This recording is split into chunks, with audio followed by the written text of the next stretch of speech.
S7 Aqua, 100% pure water, pure health. 2 years warranty, 1 year full maintenance. Stand cover installation free. Now, offer price 12,500. S7 Aqua, packaged drinking water. Pure refreshment in every sip.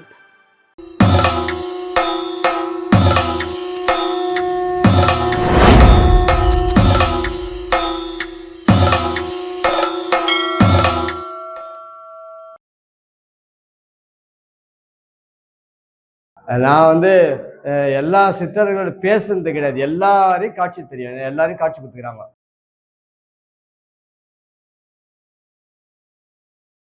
இங்க அத்தனை நிமிஷம் tea கூட காசு இருக்காது, என்கிட்ட எதுவுமே இருக்காது. ஆனா ஒரு 1 கோடி ரூபாய் இந்த ஏரியால வீடு கட்ட தேவைன்னு வச்சுக்க, சொன்னா உடனே கிடைக்குது. அது அவங்க தான் காரணம்.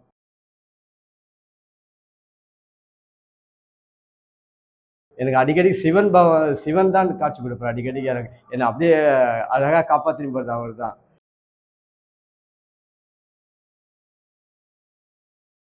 நம்ம வந்து சென்னையிலேருந்து திருமலை போனால் பறந்தே தான் வருவாங்க. அந்த அம்மாவை 7 வருஷம் காலையிலே விழுந்துட்டேன், அங்கேயே இருந்துட்டேன். அந்த அளவுக்கு பெரிய விஷயங்கள் தான் ஆன்மீகத்தில் எனக்கு கொடுத்துருக்காங்க.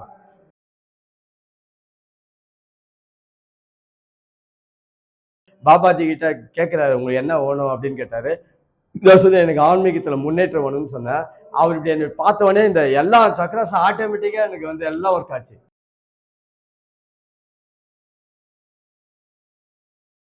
ஒரு மனிதன் ஆன்மீகத்திற்கு எதுக்கு வரணும்? ஆன்மீகத்தில் ஒரு பெரிய நிலை அடையணும். அதுக்கு இன்பம் துன்பம் வந்து ரெண்டும் சமமாக பார்த்து அதை சமமாக வச்சுட்டு வந்துச்சுன்னா நீங்கள் நல்ல நிலை கிடைக்கும். பெரிய நிலைனா என்ன? பெரிய நிலை கடவுளுடைய ஜீவாத்மா பரமாத்மாவோட இணையிறது. அது துக்கம் மகிழ்ச்சி சந்தோஷம் எதுவுமே இல்லை. ஒரு நல்ல நிலை ஆனந்த நிலை போகிறது. கடவுளுடைய ஒன்று செய்கிறது தான். இந்த நிலையில் எந்தெந்த தடுமாற்றம் எல்லாம் வரும்? தடுமாற்றுறது மாயா தான், வேற எதுவும் கிடையாது. மாயையை எப்படி புரிஞ்சுக்கிறது? உலக வாழ்க்கையில் வாழ்றது கொஞ்சம் நல்லது கெட்டது பார்த்து வாழணும். பெரியவங்க நிறைய பகவான் ரிஷிக முனியெல்லாம் சொல்லியிருக்காங்களா, வேதாந்தம் சித்தாந்தம் அதெல்லாம் கொஞ்சம் தெரிஞ்சுக்கிட்டே வாழ்ந்தாக்கா கண்டிப்பாக நல்ல நிலை நமக்கு கிடைக்கும். கடவுளை அடைய தடுப்பது எது? ஆசைகள் தான். புத்தர் சொன்னார்ல, ஆசைகள் தான். அதை எப்படி சரி பண்ணலாம்? நம்ம சித்தர்கள் முனிவர்கள் யோகிலாம் இருக்காங்க இல்லையா, அவங்களை கடைப்பிடிச்சா ஓரளவுக்கு புரிஞ்சுக்கிட்டு அந்த நிலை வரலாம். வாய்ப்புகள் அதிகம் இருக்கு. அது தெரிஞ்சுக்கிட்டு புரிஞ்சுக்கிட்டா தான் வர முடியும். புரிஞ்சு அது மாதிரி நடந்தால் தான் வர முடியும். முக்தினா என்ன? முக்தின்றது இப்போ சிவானந்த பரமஹம்சர் இருக்காரு, வாசி யோகம்னு சொல்றாரு, அவர் ஜீவ சமாதின்னு சொல்றாரு. அந்த அந்த பிராணமம் போயிட்டு ஆக்குனால வந்து நினைச்சுன்னா முக்தி நிலை கிடைக்குது. அதுக்கப்புறம் தான் கடவுள்கிட்ட மெரிஜ் ஆகிட்டு ஒரு கடவுளோட நிலை அடையிறது தான் முக்தி. சேவையில் முக்தி கிடைக்குமா? இப்போ எனக்கு வந்து ஒரு 92லேருந்து விளக்கு பூஜைன்னு ஒரு பூஜை பண்ணுவோம் நாங்கள். அந்த விளக்கு பூஜை ஒரு இடத்துல பண்ணும்போது பார்த்தீங்கன்னா அந்த இடத்துல அம்மனே எனக்கு காட்சி கொடுப்பாங்க. டைரெக்டாக எந்தெந்த கோயிலில் நான் பண்ணுறேன் அந்தந்த அதுலேயே எனக்கு நிறைய இன்ட்ரெஸ்ட் கிடைக்கும் விளக்கு பூஜை பண்ணுறதுக்கு. அப்போ பார்த்தீங்கன்னா நிறைய விஷயம் அவங்களுக்கு வந்து நமக்கு நடக்க போதுன்னா ஓரளவுக்கு அவங்க கிட்ட இருந்து எல்லாம் நம்ம செய்து கொடுப்பாங்க. ஏதாவது தேவையோட அவங்க சொன்ன உடனே நடக்கும். அது மாதிரியா வந்து அதில் ரொம்ப இன்ட்ரெஸ்டாக இருந்தது தான் இந்த ஆன்மீகத்தை கொஞ்சம் டெவலப்மெண்ட் எனக்கு கிடச்சிது. ரெண்டாவது வந்து வள்ளலார் இருக்கார் இல்லையா, முதல்ல நான் வந்து இப்போது ராமகிருஷ்ணனுடைய இதுதான் ஒர்க் பண்ணிட்டு இருந்தேன். அங்கே தான் தீட்சைலாம் பெற்றிருந்தேன். அதே எனக்கு ஆன்மீக நம்பிக்கையே வள்ளலார் தான் கொடுத்தாரு. ஒரு பயிற்சி செஞ்சேன். அந்த பயிற்சி பண்ணோடனே என் ஆன்மா சில ரகசியங்கள்லாம் வந்து அவர் உணர்த்தினார். அதுலேருந்து நிறைய விஷயம் ஆன்மீகத்தில் பண்ணிகிட்டு இருக்கோம். இன்ட்ரெஸ்ட் இப்போ எது ஒரு சேவையே வந்து ஆன்மீக ரீதியாக தான் பண்ணுறேன். ஏன்னா இப்போ விளக்கு பூஜை பண்ணால் எனக்கு அம்மா காட்சி கொடுக்குறாங்க. வள்ளலாரை பற்றி அன்னதானம் பண்ணுறது, சில பயிற்சி அதெல்லாம் பண்ணும்போது ஆன்மா நல்லா சந்தோஷமாக இருக்க, நிறைய விஷயம் நல்லது நடக்குது.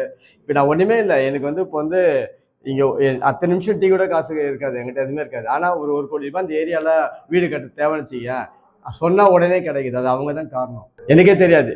அது ஆட்டோமேட்டிக்காக அவங்களுக்கு தேவைன்னா வள்ளலார்கிட்ட சித்தர்கள்ட்ட சொல்லுவேன், இந்த மாதிரி ஓனனாக்கா டக்குன்னு உடனே கிடச்சிடும். லேட் கூட ஆகாது. போயிட்டு ஒரு அப்ளிகேஷன் கொடுப்பேன், கிடச்சிடும், வேலை பாட்டு நடக்கும். இது வந்து எங்கிட்ட ஒன்றுமே கிடையாது. அந்த ஆன்மீக சக்தி தான், அவங்க தான் சித்தர்கள் யோகிகள் ரிஷிம் அவங்க தான் கிட்ட இதெல்லாம் பண்ணி கொடுத்துருக்காங்க.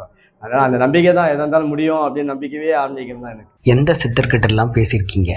நான் வந்து எல்லா சித்தர்களோட பேசுறது கிடையாது. எல்லாரையும் காட்சி தெரியும். எல்லாரையும் காட்சி கொடுத்துக்கிறாங்க.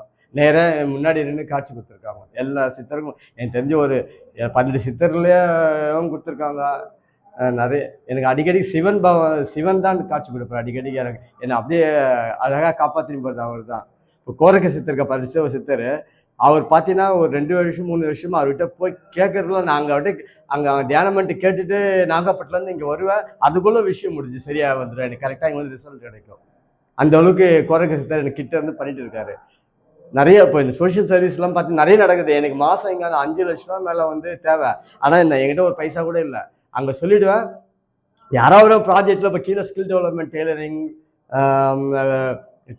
நர்சிங் ட்ரைனிங், டியூஷன் சென்டர்ஸ்லாம் மாதம் 2லேருந்து 2.5 லட்ச ரூபா தரணும். நிறைய ஒரு புண்ணியம் வந்து சொல்கிறேன் கொடுக்குறாங்க. இப்போ அதே போல் டெத் ஆச்சுன்னா 5000 ரூபா சொல்லுவோம் ஒரு டெத்துக்கும். இப்போ என்கிட்ட டெத் ஆச்சுன்னு வச்சிங்களேன், நான் car, freezer, chairs, tables, light எல்லாமே தேவையானதெல்லாம் கொடுப்பேன்.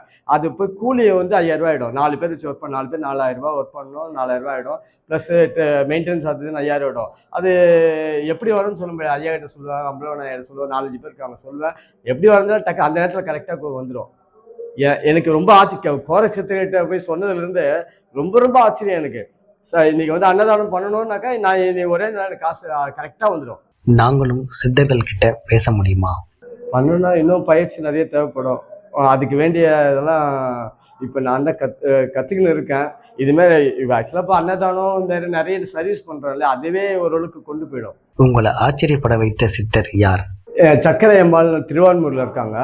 நான் அங்கே 7 வருஷம் அவங்க காலையில் அவங்கக்கிட்ட தியானம் பண்ணி தான் மற்ற வேலைலாம் நான் செய்வேன்.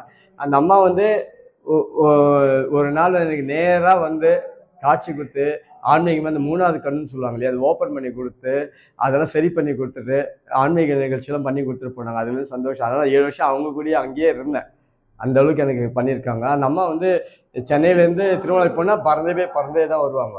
அந்த அளவுக்கு அவங்களுக்கு வந்து நிறைய பிரச்சனை உள்ளவங்க ஆன்மீக ரீதியாக இருப்பெல்லாம் உடனே சரியாகும். அந்த அளவுக்கு அந்த அம்மாவுடைய சக்தி. எனக்கே ஒன்றும் இல்லை. அந்த அம்மாவை 7 வருஷம் காலையிலே வந்துட்டேன், அங்கேயே இருந்துட்டேன். அந்த அளவுக்கு பெரிய விஷயங்கள் தான் ஆன்மீகத்தில் எனக்கு கொடுத்துருக்காங்க. அந்த அம்மா வந்து ஃபஸ்ட்டு